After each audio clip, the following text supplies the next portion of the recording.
Hello everyone. So my name is Varadraj Kumbar. I am here to discuss with you all guys the Union Budget 26-27 by Government of India. So ठीक है, union budget को हम इस session में discuss करने वाले हैं. सो सभी लोग नोट्स निकालने के लिए तैयार रहिए. सो ठीक है, union budget budget budget budget. ठीक है, बजट मतलब होता क्या है? बजट होता है annual financial receipt, finance receipt of the government, जिसमें गवर्नमेंट एक्सपेंस प्लस रेवेन्यू के बारे में बात करती है कि इस साल मतलब 26-27 में गवर्नमेंट पैसा कहाँ कहाँ खर्च करेगी और कहाँ कहाँ कमाएगी और कैसे इससे लोगों को फायदा पहुंचाया जाएगा. तो इस बारे में इस बार हम बात करने वाले हैं जो बजट सेशन में डिस्कस किया गया है. इस बार की बजट की कुछ हाइलाइट्स है जिसे मैं बताना चाहूंगा. फर्स्ट टाइम बजट संडे को आया था. मतलब संडे मतलब कौन सा था? 1 फेब को बजट डिक्लेयर किया गया. इस बार हिस्ट्री में पहली बार इंडिया का बजट संडे को आया है. जो हमारी फाइनेंस मिनिस्टर साहिबा निर्मला सीतारमन जी ने प्रेजेंट किया था. 9th टाइम है उनका कि उन्होंने बजट पेश किया है हमारी गवर्नमेंट का. ठीक है, ये बात भी याद रखिएगा. ठीक है, नोट करने की जरूरत नहीं है लेकिन याद रखिएगा ये चीजें. फर्स्ट फेब के बारे में और एक इंपॉर्टेंट चीज है, वो ये है कि 1 फेब को थी गुरु रविदास जी की बर्थ एनिवर्सरी. गुरु रविदास जी की बर्थ एनिवर्सरी थी. 649th बर्थ एनिवर्सरी थी. गुरु रविदास जी कौन है? गुरु रविदास जी है सिख धर्म के पालन करता थे वो, जिन्होंने सिख धर्म के बारे में कई किताबें लिखी थी. गुरु ग्रंथ साहिब जी में भी उनका कुछ लेखों का उल्लेख किया गया है. ये बहुत जरूरी डेट थी कि लाइक 1 फेब के बारे में याद रखने की चीज है कि गुरु रविदास जी की बर्थ एनिवर्सरी. ठीक है. इस बार गवर्नमेंट मैन्युफैक्चरिंग या फिर कैपिटल सेक्टर में बहुत ज्यादा ग्रोथ देखना चाहती है. इस बार के गवर्नमेंट के बजट का थीम है युवा शक्ति. युवा शक्ति. युवा शक्ति के बारे में फाइनेंस मिनिस्टर साहिबा ने भी बहुत बार बात की थी. युवा शक्ति इस साल के बजट का मेन थीम है.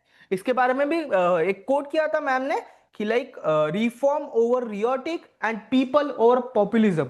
मतलब लोगों को ध्यान में रखकर, मतलब लोगों की सुविधाओं को ध्यान में रखकर इस बार का बजट डिजाइन किया गया है या फिर बनाया गया है by the finance ministry. Budget budget पेश कौन करता है? डिपार्टमेंट ऑफ फाइनेंशियल अफेयर्स जो रहता है उनका एक यूनिट है जो इस हर बार बजट को बनाता है और प्रिंट भी करता है. ठीक है, ये एक बात हो गई. उनका लॉक इन पीरियड खत्म हो गया. आपने फोटोज तो देखी होगी इंस्टा पे या फिर गूगल पे कि लाइक हलवा बांटा जा रहा है. हलवा सेरेमनी, हलवा सेरेमनी. फाइनेंस मिनिस्टर ने बांटा हलवा.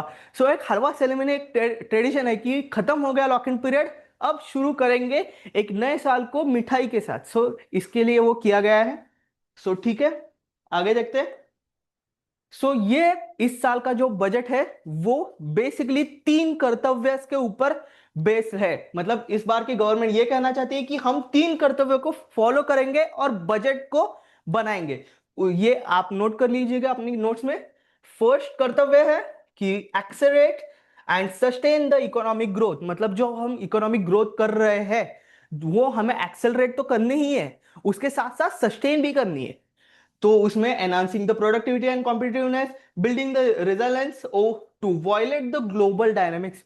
ग्लोबल लीडर बनना है हमें बहुत सारे जगहों पर, जिसके बारे में हम आगे चलकर भी बात करेंगे. जब हम आगे की स्लाइड्स में जाएंगे तब आपको पता चलेगा कि फर्स्ट कर्तव्य कितना जरूरी है और कैसे उस पर काम किया जाने वाला है. उसके साथ साथ सेकंड कर्तव्य है कि like fulfil the aspirations of our people. मतलब लोगों को क्या चीजें जरूरी है, जैसे मैंने पहले भी बोला कि लोगों को जो चीज जरूरी है, जिसकी ज्यादा जरूरत है, जो लोगों की ग्रोथ में हेल्प करेगी, उसके बारे में ध्यान रखकर यह बजट बनाया गया है. मतलब उस जगह पर ज्यादा पैसा खर्च किया जाएगा. ठीक है. उसके साथ साथ थर्ड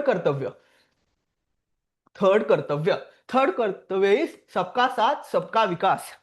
हमारे पीएम साहब, प्राइम मिनिस्टर साहब मोदी जी जो हर बार कहते हैं कि लाइक विकसित भारत, सबका साथ सबका विकास। विकसित भारत के बारे में बात करने जाए तो 2025 में हमने बहुत सारे बिल्स को देखा था कि विकसित भारत न्यूक्लियर एनर्जी पे शक्ति बिल आया था, उसके साथ साथ शिक्षा अधिष्ठान बिल आ चुका है।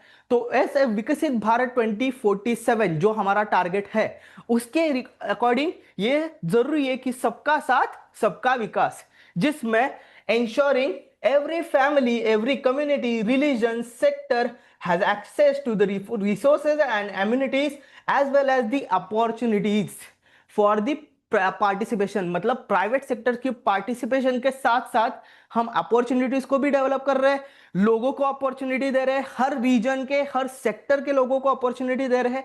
इस बार ये बजट का थर्ड कर्तव्य है, बहुत अच्छी तरह से ये डिफाइन किया गया है। 3 कर्तव्यों में बजट को बांटा गया है, ऐसा हम कह सकते हैं। तो ये 3 चीजें नोट कर ली गई, 1, 2 एंड 3। ठीक है, सो आगे बढ़ते हैं। ठीक है, बजट तो हो गया। बजट का अमाउंट मैंने नहीं बताया, तो बजट का अमाउंट है 53 lakh crore rupees. Indian rupees में बजट निकलता है हर बार। सो 53 लाख करोड़ रुपीज, ये भी डाल लीजिएगा। सो इतना बड़ा बजट है इस साल का। इस साल का मतलब FY 26-27 जो लागू हो जाएगा 1 अप्रैल 26 को और चलेगा 31 ऑफ मार्च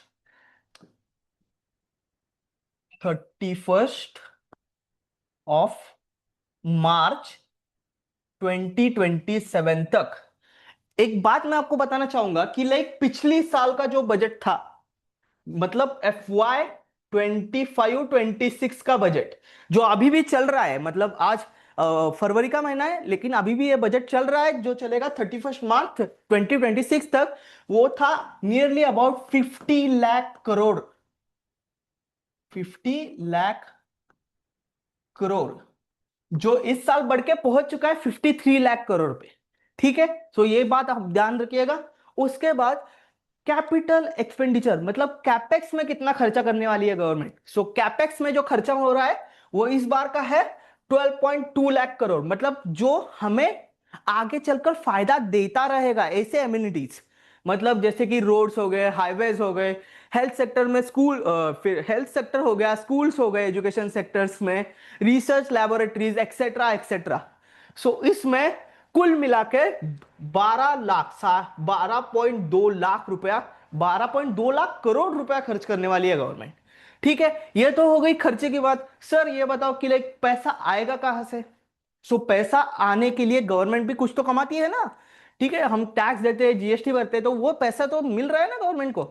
तो वही बताया गया है कि लाइक नेट टैक्स रिसिप्ट, जिसमें income tax, corporate tax, GST, excise, union excise सब आता है, वो है इस साल का एस्टिमेटेड, प्रोजेक्टेड है। अगले साल का प्रोजेक्टेड है। 1 फेब को आया था ना, ठीक है, लेकिन अगले साल का प्रोजेक्ट कर रहे हैं कि अराउंड 28.7 लाख करोड़ रुपीस हमें टैक्स से मिलेगा, गवर्नमेंट ऐसा कह रही है। उसके साथ साथ नॉन टैक्स रेवेन्यू जो है वो है 6.6 लाख करोड़, मतलब कुछ तो लोन्स के डेप्थ हो गए या फिर कुछ फाइन्स हो गए या फिर बहुत सारी चीजें, बहुत सारी चीजें हो गई, तो उससे हमें 6.6 लाख करोड़ का बजट मिल जाएगा। वो है टोटल मिलाएंगे तो 35.3 लाख करोड़ जो गवर्नमेंट को आ सकता है। जैसा ऐसा गवर्नमेंट का कहना है कि लाइक 35.3 लाख करोड़ हम कमाएंगे, किससे, non tax plus tax revenue से। लेकिन सर आपने तो कहा था कि लाइक 53 लाख करोड़ का बजट है, सो अभी तो इतने ही है।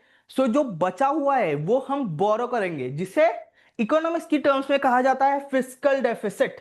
फिस्कल डेफिसिट, यहां पे स्पेलिंग गलत हो गई, फिस्कल डेफिसिट। फिस्कल डेफिसिट कितना है हमारे इस बार, इस साल का गवर्नमेंट का 4.3% ऑफ द GDP। याद रखिएगा, फिस्कल डेफिसिट हमेशा GDP पे काउंट होता है, जो है इस साल का 4.3%, nearly equal to 17 lakh crore rupees. So ठीक है, ये दोनों मिला के हम 53 लाख करोड़ को पहुंच जाते हैं। ठीक है, मैं फिस्कल डेफिसिट के बारे में एक चीज आपको बताना चाहूंगा। फिस्कल डेफिसिट FY 2021 का, मतलब आफ्टर कोविड जो फिस्कल डेफिसिट था वो था 9.3% ऑफ GDP। जो अभी पहुंच चुका है 2026 है ना, तो अभी वो पहुंच चुका है 4.3%। तो गवर्नमेंट का ये कहना है, फाइनेंस मिनिस्टर साहिबा ने कोट किया था कि लाइक फिस्कल डेफिसिट कम हो चुका है। बहुत अच्छी बात है, नियरली इक्वल टू हाफ से कम हुआ है ये। तो ये चीज भी ध्यान रखिएगा कि लाइक फिस्कल डेफिसिट कम हो रहा है, जो हमारी गवर्नमेंट का मतलब जो अभी बीजेपी गवर्नमेंट है बहुत अच्छी तरह से काम कर रही है, फिस्कल डेफिसिट कम हो रहा है हमारे देश का। ठीक है, ठीक है, आगे बढ़ते हैं। ये बात भी हो गई। मैंने कहा था कि like revenue, non tax revenue और टैक्स रेवेन्यू, तो इनको कहते हैं रेवेन्यू रिसिप्ट, मतलब ये हमारा खुद का रेवेन्यू है। No liability created, assets not reduce, मतलब हमें कोई लायबिलिटी नहीं है उस पे, हमें पैसा वापस नहीं करना है, ये हमारा पैसा है जो सरकार कमा रही है। Includes tax and transfers. Tax revenue में जैसा मैंने कहा था, income tax, corporate tax, GST, customs, excise etcetera. और नॉन टैक्स में dividends from PSU and RBI, interest rates, fines, fees, spectrum charges etcetera etcetera etcetera. ये सारे tax plus non tax revenue हो गए। और इसको सबको मिला के कहा जाता है कैपिटल रिसिप्ट्स। क्रिएट्स लायबिलिटी और रिड्यूसेस द फाइनेंशियल एसेट्स, मतलब कुछ चीजें लायबिलिटीज क्रिएट करती है लेकिन कुछ चीजें फाइनेंशियल एसेट्स को भी कम करती है। मतलब कहने के लिए ऐसा कह सकते हैं कि लाइक पैसा मिल रहा है हमें, एज अ लायबिलिटी हो या फिर हमारा खुद का पैसा हो, इसे हम कहते हैं कैपिटल रिसिप्ट, जो पैसा बन रहा है सरकार की तिजोरी में। ठीक है, आगे बढ़ते हैं। एक्सपेंडिचर, एक्सपेंडिचर जो हम करने वाले हैं बाबा, हाँ ठीक है, 53 लाख करोड़ का खर्चा करने वाले हैं, लेकिन वो कौन कौन से सेक्टर में करने वाले हैं सर? सो ये सारे सेक्टर्स के बारे में बताया गया है। याद रखिएगा कि ये रुपी करोड़ है, मतलब ये लिखा है वो रुपी करोड़ में लिखा है। सो इस बार का फर्स्ट सेक्टर, मतलब सबसे ज्यादा खर्चा जिस सेक्टर में करने वाली है गवर्नमेंट, वो है ट्रांसपोर्ट। ट्रांसपोर्ट सेक्टर में अराउंड 5.98 लाख करोड़ रुपीस का खर्चा करने वाले हैं हम। उसके बाद सेकंड पे है डिफेंस। डिफेंस सेक्टर में 5.94 लाख। याद रखिएगा, एक मजेदार चीज बताता हूं कि लाइक पिछली बार का जो बजट था जिसमें डिफेंस सेक्टर टॉप पे था, लेकिन कुछ थोड़े से फर्क के कारण डिफेंस सेक्टर सेकंड पोजीशन पे आ चुका है। ठीक है, ये सिर्फ एक बता रहा हूं कि लाइक FY 2025 और 2026 में क्या डिफरेंसेस है। ठीक है, ट्रांसपोर्ट सेक्टर में क्या क्या अपग्रेड है वो हम आगे इस सेशन में डिस्कस करेंगे। ओके, उसके साथ साथ रूरल डेवलपमेंट, रूरल डेवलपमेंट बहुत जरूरी है कि ठीक है बाबा, टीयर 2 टीयर 3 सिटीज हो गए जिसमें जिसमें गवर्नमेंट ज्यादा ध्यान देती है, लेकिन जो गांव है उनकी डेवलपमेंट भी जरूरी है, जहाँ पे छोटी छोटी फैक्ट्रीज है, MSMEs है, या फिर कह सकते हैं कि एग्रीकल्चर है। उसके लिए मतलब सिर्फ उतना ही नहीं, उसके साथ साथ वहां पे स्कूल्स बनाना हो गया, या फिर कह सकते हैं कुछ नई सुविधाएं लाना, उनको इंप्लीमेंट करवाना, उसके लिए जो पैसा है वो 2.73 lakh crore. Ministry of home affairs के लिए 2.55 lakh crore. Agriculture and allied services, agriculture के लिए एंड अलाइड सर्विस मतलब हॉर्टिकल्चर या फिर फिशरीज हो गया, उसके लिए टोटल 1.62 लाख करोड़ का खर्चा करने वाली है गवर्नमेंट। मतलब जिसमें टेक्नोलॉजी भी आएगी, उसके साथ साथ कुछ नई स्कीम्स लॉन्च होगी इस साल में, उसके बारे में भी बात की जाएगी। उसके लिए टोटल कह रही है गवर्नमेंट कि लाइक अभी के लिए हम इतना पैसा अलॉट कर रहे हैं पर्टिकुलरली एग्रीकल्चर सेक्टर के लिए। उसके साथ साथ एजुकेशन, एजुकेशन सेक्टर, एजुकेशन मतलब बहुत जरूरी चीज, पढ़ाई, कि लाइक बच्चों को पढ़ना चाहिए। बहुत सारे लॉज भी आ चुके हैं, विकसित भारत शिक्षा अधिष्ठान बिल आ चुका है दिसंबर में, तो उसके बारे में भी हम आगे चल के बात करेंगे। लेकिन उस सेक्टर में कितनी ज्यादा इन्वेस्टमेंट है, 1.39 लाख करोड़ की इन्वेस्टमेंट इस बार सरकार कर रही है, बहुत अच्छी बात। उसके साथ साथ एनर्जी सेक्टर, जैसे आप ग्लोबल सिनेरियोस देख रहे हो, एनर्जी सेक्टर में इन्वेस्ट करना अभी नीड बन चुका है, सबसे जरूरी चीज है एनर्जी सेक्टर में इन्वेस्ट करना। वहां पे टोटल 1.09 लाख करोड़ की इन्वेस्टमेंट गवर्नमेंट कर रही है। ठीक है, उसके साथ साथ हेल्थ सेक्टर, हेल्थ सेक्टर में भी 1.04 लाख। हेल्थ सेक्टर का पैसा कहाँ कहाँ जाएगा सर? रिसर्च में जाएगा, उसके साथ साथ हॉस्पिटल्स बनाने में, या फिर कुछ इंपोर्ट करना है वहां पे जाएगा। तो वो सब पैसा मिलाकर 1.04 लाख करोड़ रुपीस है। ठीक है, उसके साथ साथ urban development, IT in telecom, commerce industries, social welfare में पैसा लगा रही है government. Then scientific departments, tax administration, external affair, finance and development of north east, इसमें भी थोड़ा बहुत पैसा खर्च होता है। ठीक है, सो ये एक प्रकार का एक्सपेंडिचर का ये हो गया, स्प्लिट आउट हो गया कि लाइक पैसा कहाँ कहाँ खर्च करेगी गवर्नमेंट। ठीक है, आप स्क्रीनशॉट ले लीजिएगा, आगे बढ़ते हैं। ठीक है, सो पैसा खर्च करने वाले, हाँ बाबा समझ में आ गया, लेकिन वो पैसा आ कैसे रहा है गवर्नमेंट के पास? पैसा कमाती है गवर्नमेंट, हाँ ठीक है, लेकिन कितना परसेंट कहां से आ रहा है गवर्नमेंट के पास, ये भी जानना जरूरी है। तो सी का एक सिंपल से एग्जांपल से समझते हैं हम इसे, कि रुपी कैसे आ रहा है। इसके लिए हम एक सिंपल एग्जांपल लेते हैं कि मान लो सरकार की आमदनी सिर्फ 1 रुपया है, मतलब सरकार का रेवेन्यू सिर्फ 1 रुपया अगर है, तो उस 1 रुपए का डिस्ट्रीब्यूशन कहाँ कहाँ होगा, कहाँ कहाँ से कर रही है, मतलब इसलिए कि वो भी डिस्ट्रीब्यूटेड ही आ रहा है ना, कि लाइक कुछ टैक्स से आ रहा है, कुछ एक्साइज से आ रहा है, कुछ ऐसे वैसे कॉर्पोरेट से आ रहा है, कुछ हम उधार ले रहे हैं। ठीक है, तो उसके बारे में बात करते हैं 1 रुपए के बारे में। सो कॉर्पोरेट टैक्स, कॉर्पोरेशन टैक्स वो है 18%, मतलब हमारे 1 रुपए के हिसाब से 0.18 पैसा जो आ रहा है सरकार के पास, कहां से? Corporation tax. उसके साथ साथ इनकम टैक्स जो है 0.21 पैसा। उसके साथ साथ कस्टम्स हो गया 4%, एक्साइज हो गया 6%, then GST and other taxes, GST reforms लाए थे पिछली साल निर्मला सीतारमन जी ने, उसका रेवेन्यू है 15%। इस बार प्रोजेक्टेड रेवेन्यू इतना रहेगा। उसके साथ साथ नॉन टैक्स रेवेन्यू इतना है।